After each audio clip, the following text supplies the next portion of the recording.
नमस्कार.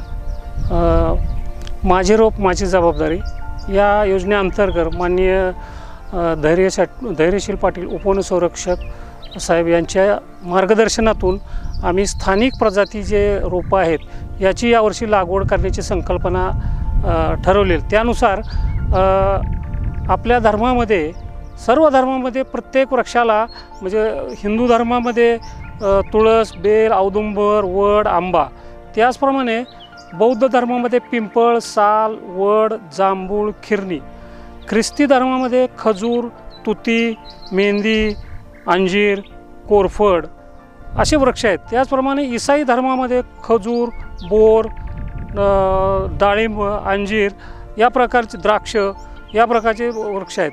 तसंच शीख धर्मामध्ये पिंपळ, बोर, रिठा अशा प्रकारची झाडं आहेत. आपल्या पूर्वापार नक्षत्रवन ही एक संकल्पना आहे. नक्षत्रवनाखाली 27 नक्षत्र आणि 12 राशी त्यानुसार वृक्ष आहेत. त्याचप्रमाणे आपल्या गणेशपत्रीमध्ये 21 वृक्षांची गणेशाला पत्री वाहिली जाते. त्याचप्रमाणे नवरात्र महोत्सवातसुद्धा 9 वृक्षांच्या वेल करून आपण माळ करून बांधली जाते. याचप्रमाणे आपल्याकडं जी पूर्वी 200 वर्षापूर्वी आपल्या रस्ता दुतर्फा किंवा कालवा दुतर्फाची झाडं लावली गेली. ही वड, पिंपळ, उंबर, चिंच, जांभूळ या प्रकारची झाडं झाली. तर आता जी आपण संकल्प जो करायचा आहे ते स्थानिक वृक्षच लावायचे आहेत. यामध्ये वड लावायचा आहे, पिंपळ लावायचा आहे, उंबर लावायचा आहे, बाभूळ लावायची आहे, अशा वेगळ्या वेगळ्या प्रकारची आपल्याला झाडं लावायची आहेत. एवढं आपल्या या स्थानिक प्रजातीचं महत्त्व आहे. तर याप्रमाणे जर आपण स्थानिक प्रजाती लावल्या आणि त्या जोपासल्या तर निश्चित आपल्याला फायदा होणार आहे.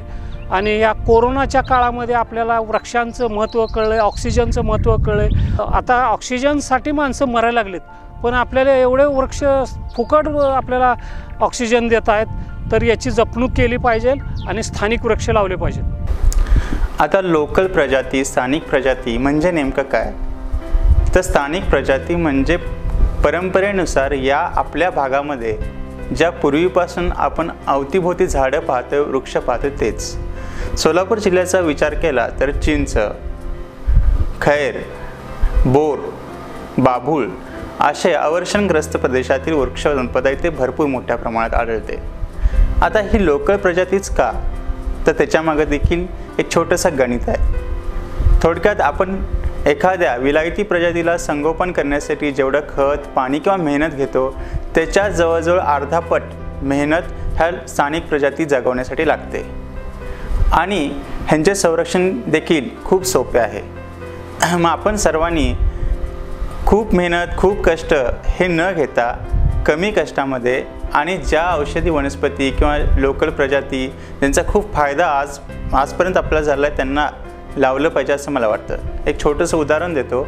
चिंचेचं एक झाड बांधावरती जरी शेतकऱ्यांनी लावलं तरी जवळजवळ 10 ते 15 वर्षामध्ये जेव्हा ते झाड मोठं होतं तेव्हा एका झाडापासून प्रतिवर्षी चिंचेकडून चिंचा विक्री केल्यानंतर माणसाला, एका शेतकऱ्याला 5 ते 10 हजार रुपये मिळतात. या व्यतिरिक्त वर्षभर चारा, निवारा, सावली ह्या गोष्टी मिळतच असतात. त्यामुळे माणसाने जास्तीत जास्त स्थानिक प्रजातींची निवड करावी. आपल्या अवतीभोवती खैर असेल, फळवृक्ष असतील, कोई बाकी इतर, आणि जे फ्लॅगशिप स्पेसीस म्हणतो, डेरेदार वृक्ष ज्यामध्ये वड, पिंपळ, उंबर अशा देखील प्रजातींची आपण जास्तीत जास्त लागवड करावी अशी मी विनंती करतो.